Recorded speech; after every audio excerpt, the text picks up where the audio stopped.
Hi, we are now in one of the cloisters of the Basilica of Saint Anthony in Padua, Italy, in an office here in 1898, on a very cold January month. The Franciscan friars of the Basilica founded the Messenger of Saint Anthony. At the outbreak of the Second World War in 1939, Father Placido Cortese had already been working as general director of the Messenger of Saint Anthony for 2 years. Placido was born in 1907 in the island of Cherso, which at the time belonged to Italy, but now is part of Croatia. He was, therefore, quite young when he became general director of the Messenger of Saint Anthony. He wasn't very tall and walked with a slight limp because one leg was shorter than the other.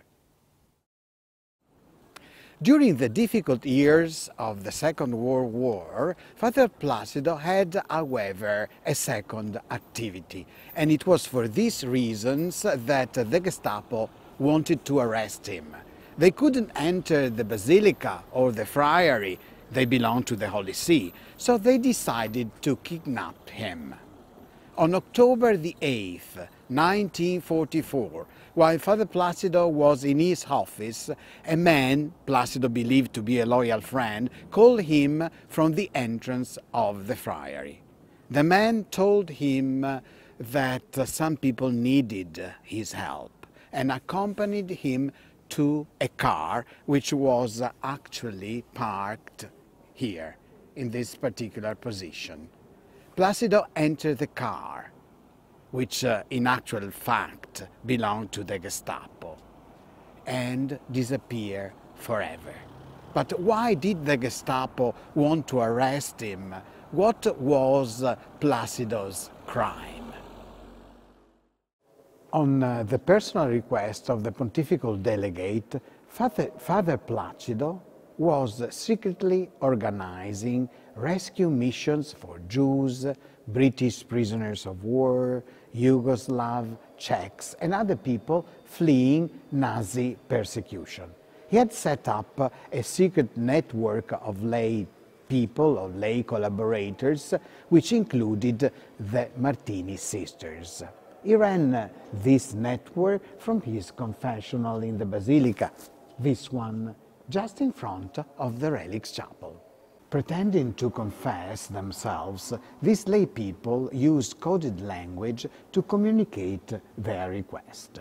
For example, "I need 5 eggs" actually meant that 5 people needed money and identity cards to get into Switzerland. This arrangement worked quite well for a while, and so Father Placido was able to save many lives. But eventually the Gestapo got wind of the organization, and this is why they decided to kidnap him. We are now in the meeting room of the Messenger of Saint Anthony. Here we have a beautiful painting of Father Placido Cortese, painted by Italian artist Silvano Vecchiato.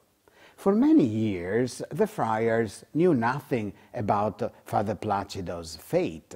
Gradually, however, some reliable evidence of his final days began to surface, due especially to important witnesses. Father Placido was taken to Trieste, where he was subjected to harsh interrogation and terrible tortures, but he never revealed the names of his collaborators.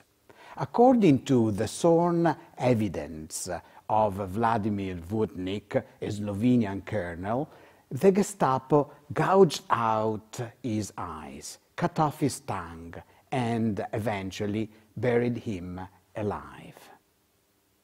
His body was eventually burned in the crematorium of a lager in Trieste. He probably died in November 1944 at the age of 37. So Placido's ashes were mixed with those of many victims of the Holocaust. the genocide against which he had fought strenuously. Holocaust Memorial Day takes place on the 27th of January each year.